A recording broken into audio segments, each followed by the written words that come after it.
Hi welcome back to our channel Telugu one cinema. This is Divyasri. So Bigg Boss 10th day అనుకుంటాను, 10th episode review ఈరోజు మనం చూద్దాం. దీనికి ముందు నామినేషన్స్ సగం సగం కంప్లీట్ అయింది. అండ్ దాని కంటిన్యూటీ నామినేషన్స్ ఎలా ఉన్నాయి ఏంటి అనేది చూస్తే కనుక ఎపిసోడ్ మొత్తంలో హైలైట్ ఏంటి అని అంటే ఆబ్వియస్లీ మాస్క్ మ్యాన్. ఈ ఎపిసోడ్ ఫాలో అయిన వాళ్ళకి ఎవరికైనా కూడా మాస్క్ మ్యాన్ మీద కొంతమందికి ఇంతకుముందు కొంచెం మిక్స్డ్ ఒపీనియన్ ఉండే. మేబీ ఆ మనిషి అంతేనేమో, లేకపోతే గేమ్ ఆడడం కోసం ఇలా బిహేవ్ చేస్తున్నాడేమో, గేమ్ అనేది ఒకటే మైండ్లో ఉందేమో, అందుకే ఇలా బిహేవ్ చేస్తున్నారేమో అని అనిపించింది. బట్ నాకైతే అట్లా అనిపించలేదు. ఆయన పర్సనాలిటీయే అంత, ఆ మనిషికే చాలా కోపం ఎక్కువ. అండ్ అంటే ఏవేవో క్యాలిక్యులేషన్స్ ఏదేదో మాట్లాడేస్తాడు. కొన్ని అయితే అసలు ఏంటి ఇలా మాట్లాడుతున్నారు, ఏంటి ఇలా బిహేవ్ చేస్తున్నారు అని అనిపిస్తుంది. డిఫెండ్ అంటే అవతల వాళ్ళు ఎంత వ్యాలిడ్ పాయింట్స్ పెట్టినా కూడా ఆయన తప్పుని యాక్సెప్ట్ చేయలేడేమో అని అనిపించింది నాకు. ఆ ఎపిసోడ్ మొత్తంలో కూడా అసలు ఒక్కళ్ళతో కూడా ప్రాపర్గా మాట్లాడి, లేకపోతే పాయింట్ టు పాయింట్ మాట్లాడి డిస్కస్ చేసుకొని సాల్వ్ చేసుకున్నట్టు నాకు ఎక్కడా అనిపించలేదు. నార్మల్గా అసలు బిగ్ బాస్ హౌస్ అంటేనే అన్నీ ఉంటాయి. ఎస్, అఫ్ కోర్స్ గేమ్ ఆడాలి, అది కాదు, కానీ గేమ్తో పాటు అన్నీ ఉండాలండి. ఇప్పుడు ఒకరితో ర్యాపో మెయింటైన్ చేయాలి, ఆబ్వియస్లీ గొడవలు అవుతాయి, మళ్ళీ మాట్లాడుకుంటారు, మళ్ళీ కలిసిపోతారు. కొన్ని ఎమోషనల్ థింగ్స్ కూడా మెయింటైన్ చేయాలి. అసలు ఆయనకైతే ఎటువంటి ఎమోషన్ లేదని అనిపించింది నాకు. ఏ ఎమోషను పలకదు. అండ్ ఫస్ట్ ఆఫ్ ఆల్ మొన్న సాటర్డే ఏదైతే రెడ్ ఫ్లవర్ ఇష్యూ జరిగిందో అసలు దాని గురించి వీడియో తీసి నాగార్జున సార్ చూపించడము, ఇది ఆయన చూడడము, నేను ఒకలా అన్నాను, అది బయటకు ఒకలా పోట్రే అయింది, దానివల్ల ఫ్యామిలీ ఎఫెక్ట్ అవుతుంది, అది ఇది అని ఏదో చెప్పారు. కానీ అప్పటి నుంచి ఆయన ఫుడ్ తినకుండా మానేయడము, అలగడము, లేకపోతే ఇంట్లో వాళ్ళు ఎవరితో ప్రాపర్గా మాట్లాడకపోవడము, ఈ బిహేవియర్ అంతా అది నా ఎక్కువ రోజులు ఉండేలా కనిపించట్లేదు నాకు.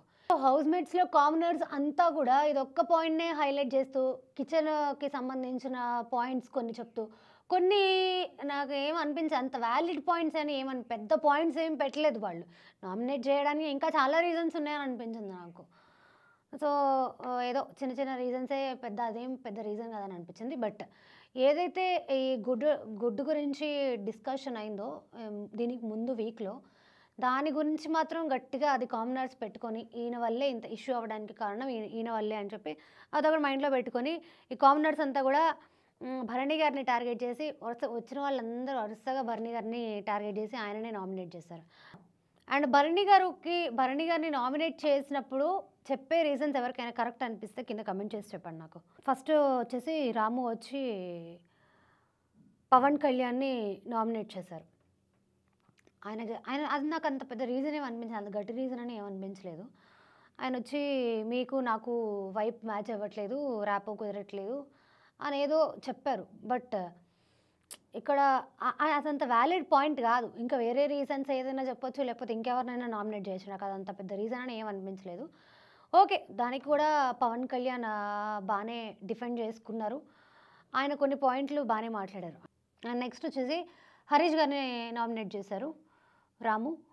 ఆయన చెప్పిన రీజన్ ఏంటి అన్నానంటే, ఆయననే ముందు నుంచి కూడా నేను వెళ్ళిపోతాను, నేను ఉండను, నాకు ఇక్కడ ఉండాలని లేదు, ఇలాంటి ఫేక్ పీపుల్ మధ్య నేను ఉండలేను, ఇలాంటి వాళ్ళతో నేను ఉండలేను అని చెప్పి హరీష్ గారే చెప్తున్నారు. దానికి రాము ఏమని పాయింట్ చెప్పి నామినేట్ చేశాడు అని అంటే, అన్న మీరు మిమ్మల్ని చూసుకోమని బిగ్ బాస్ నాకు రెస్పాన్సిబిలిటీ అప్పచెప్పారు, కానీ మీరు దానికి కోఆపరేట్ చేయట్లేదు, అండ్ మీరు కూడా వెళ్ళిపోతాను అని అంటున్నారు. సో అందుకు నేను నామినేట్ చేస్తున్నాను అని ఏదో రీజన్ చెప్పారు. ఆయన ఏదో డిఫెండ్ చేసుకున్నారు. ఒక్క ఇమాన్యువల్ అండ్ హరీష్కి జరిగినది తప్ప. అండ్ దాని తర్వాత ప్రియా వచ్చేసి ఫ్లోరా గారిని నామినేట్ చేశారు. ఫ్లోరా గారు కూడా అందరూ ఇవే పాయింట్స్ చెప్పారు. ఏదైతే ఈ షాంపూ కండిషనర్ టాస్క్, లేకపోతే బాత్రూమ్ డ్యూటీ తనకు ఉంది కాబట్టి, ఆవిడ వాష్రూమ్స్ క్లీన్ చేస్తున్నారు కాబట్టి ఆ రీజన్స్ మీద నామినేట్ చేశారు. అండ్ దాని తర్వాత మళ్ళీ భరణి గారిని ఏమన్నా నామినేట్ చేశారు, సేమ్ అదే గుడ్ రీజన్ ఒక నామినేట్ చేశారు. అండ్ రీతు హరీష్ని నామినేట్ చేసేటప్పుడు ఆవిడ చాలా వ్యాలిడ్ పాయింట్స్ చెప్పారని అనిపించింది నాకు. ఎందుకంటే ఇప్పుడు హౌస్ మేట్స్ ఉన్న వాళ్ళందరూ కూడా హరీష్ గురించి ఒక విధంగా మాట్లాడుతున్నారు. బట్ రీతూ చౌదరి చేసిన నామినేషన్ కావచ్చు, లేకపోతే రీతూ చౌదరి మాట్లాడిన పాయింట్స్ కావచ్చు, అవన్నీ చాలా వ్యాలిడ్ అని అనిపించింది. కరెక్ట్‌గా మాట్లాడింది. అండ్ మధ్యలో ట్రిగర్ అవ్వడము, అరుచుకోవడము, అవతల నుంచి యాక్షన్ వచ్చింది. ఇక్కడ రియాక్షన్. ఆవిడ ఆయనని హ్యాండిల్ చేయలేక ఎమోషనల్ అయిపోయి అరిచేసి అది కొంచెం ఇదయింది. అండ్ అసలు ఇవన్నీ చూస్తుంటే ఏమనిపిస్తుందంటే, హరీష్ గారు అంత తొందరగా బయటికెళ్ళరేమో అని అనిపిస్తుంది. ఎందుకంటే హౌస్ అందరికీ కూడా ఆయన మీద ఒక ఒపీనియన్ ఉంది. సుమన్ నామినేషన్ వచ్చేసి ప్రియాని నామినేట్ చేశారు. అదేం పెద్ద పాయింట్ కాదు.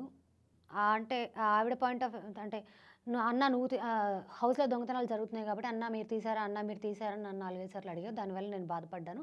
నాకది నచ్చలేదమ్మా. నేను ఫీల్ అయ్యాను అని చెప్పనన్నారు. ఆవిడ ప్రియ గారు కూడా బానే డిఫెండ్ చేసుకున్నారు. నేను హౌస్‌మేట్స్ అందరిని అడిగానన్న, మిమ్మల్ని ఒక్కళ్ళనే పర్టిక్యులర్‌గా అడగలేదు.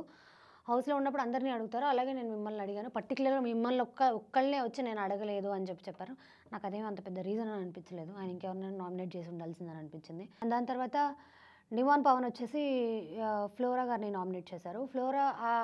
డిమోన్ చెప్పిన రీజన్ ఏంటి అనంటే, ఇప్పుడు సంజన గారికి అండ్ ఫ్లోరా గారికి ఏదైతే డిస్కషన్ జరిగిందో, అప్పుడు ఇద్దరు అనుకున్నారు. సంజన గారు అన్నారు, మీరు అన్నారు, ఒకళ్ళనొకళ్ళు తిట్టుకున్నారు, సారీ చెప్పేశారు, అయిపోయింది గదా! ఇంకా ఎందుకు దీన్ని డ్రాగ్ చేస్తూ దాన్ని ఇంత పెద్ద ఇష్యూ చేస్తున్నారు, అది నచ్చట్లేదు అన్న ఒక పాయింట్‌తో నామినేట్ చేశాడు. యాహ్! అండ్ దాని తర్వాత వచ్చేసి భరణిని నామినేట్ చేశారు. Same egg task, kitchen task వాటిలోనే నామినేషన్స్ జరిగాయి. యెస్, మెయిన్ పాయింట్‌కొచ్చాను. ఇమాన్యువల్ వచ్చేసి ఫస్ట్ హరీష్‌ని నామినేట్ చేశారు. ఏదైతే రెడ్ ఫ్లవర్ ఇష్యూ జరిగిందో, ఆడవాళ్ళు, మగవాళ్ళు అని ఏదో కంపేర్ చేసి మాట్లాడిన ఇష్యూ గురించి కూడా మాట్లాడారు. అండ్ వాళ్ళిద్దరి మధ్య చాలా హీటెడ్ కాన్వర్జేషన్ జరిగింది. అండ్ దీంట్లో ఆబ్వియస్లీ చూసేవాళ్ళు ఆయన ఒక ఎంటర్‌టైనరు. ఆయన మాట్లాడిన పాయింట్స్ బాగా మాట్లాడారు. అండ్ హరీష్ గారు డిఫెండ్ చేసుకునే మాట్లాడే విధానం బాలేదు. అది ఆడియన్స్‌కి మాక్సిమం అర్థమై ఉంటుంది. కింద కమెంట్ చేసి చెప్పండి. సో, ఇమాన్యువల్ వచ్చేసి హరీష్ తర్వాత మళ్ళీ మనీష్‌ని నామినేట్ చేశాడు. ఆయన ఓకే, డిస్కషన్ జరిగింది, ఒకళ్ళనొకళ్ళు డిఫెండ్ చేసుకున్నారు, అది ఓకే అనిపించింది. అండ్ దాని తర్వాత భరణి గారి నామినేషన్ వచ్చేసి ప్రియ గారిని నామినేట్ చేశారు. వాళ్ళిద్దరి మధ్య ఒక చిన్న హీటెడ్ కాన్వర్సేషన్ జరిగింది. అండ్ ప్రియ కూడా అంతే ఏమి అనిపించట్లేదు. అంటే ఏది తీసుకోలేకపోతుంది. చాలా ట్రిగర్ అయిపోయి మాట్లాడేస్తూనే ఉన్నారేమో అని అనిపించింది నాకు. అండ్ దాని తర్వాత పవన్ని నామినేట్ చేశారు. డిమాండ్ పవన్ని నామినేట్ చేశారు. నెక్స్ట్ వచ్చేసి పవన్ కళ్యాణ్ నామినేషన్స్ వచ్చేసి భరణి గారిని నామినేట్ చేశారు. అండ్ హరీష్ గారిని నామినేట్ చేశారు. తర్వాత ఫ్లోరా నామినేషన్ వచ్చేసి తనుజ అండ్ డిమాండ్ పవన్ని నామినేట్ చేశారు. ఫ్లోరా గారి రీజన్స్ కూడా నాకేమీ అంతగా అనిపించలేదు. ఇక్కడ ఫ్లోరా గారు రేజ్ చేసిన పాయింట్ ఏంటంటే, డిమాండ్ పవన్ విషయంలో ఇప్పుడు మేమిద్దరం సారీ చెప్పుకున్నాము, అయిపోయింది, బట్ మీరు దాని గురించి ఎందుకు మాట్లాడుతున్నారు అనేది అర్థం కావట్లేదు అనేది ఆవిడ పాయింట్ అని అనిపించింది నాకు. తనుజ అండ్ రితు చౌదరి బాగా స్టాండ్ తీసుకున్నారు. ఎందుకంటే ఒక నామినేషన్ జరుగుతున్నప్పుడు ఎంత పెద్ద మాటలు మాట్లాడినా కూడా కొంతమంది మాట్లాడరు. బట్ దమ్ముంటే బయటికి పంపించు అని హరీష్ ఆ పాయింట్ రేస్ చేసినప్పుడు వాళ్ళిద్దరూ స్టాండ్ తీసుకొని శ్రీజకి హెల్ప్ చేశారు. నాకు ఆ విషయం బాగా అనిపించింది. ఈ వీక్ ఎవరు ఎలిమినేట్ అవుతారనేది కింద కమెంట్ చేసి చెప్పండి. సో, భరణి గారు, ఇంకా హరీష్ గారు, ఫ్లోరా అండ్ మనీష్ మర్యాద, ప్రియా శెట్టి, డిమాండ్ పవన్, సుమన్ శెట్టి. సో, సుమన్ శెట్టిని సంజన గారు బిగ్ బాస్ ఒక స్పెషల్ పవర్ ఇవ్వడంతో ఆవిడ చెప్పిన రీజన్ అయితే నాకేం అనిపించలేదు. అండ్ అది వ్యాలిడ్ రీజన్ అనిపిస్తే కింద కమెంట్ చేసి చెప్పండి. యా, ఇప్పుడు నామినేషన్స్ లిస్ట్ ప్రకారం చూసుకుంటే ఈ వీక్లో ఎవరు వెళ్ళిపోయే ఛాన్స్ ఉంది అనేది కింద నాకు కమెంట్ చేయండి. ఎందుకంటే ఈ వీక్ స్టార్టింగ్ ఇదే కాబట్టి ఈ వీక్లో నామినేషన్స్ ఉన్న వాళ్ళు ఒక్కొక్కలా బిహేవ్ చేస్తారు. అది బయటికి జనాలకు ఎలా పోర్ట్రే అవుతుంది అనేది చెప్పలేము ఇప్పుడే. సో, మనకి ఫ్రైడే, సాటర్డే వచ్చేసరికి క్లారిటీ వస్తుంది, మేబీ వీళ్ళు వెళ్ళిపోవచ్చు అనేది. అలా మీకు ఎవరు అనిపిస్తుందో కింద కమెంట్ చేసి చెప్పండి.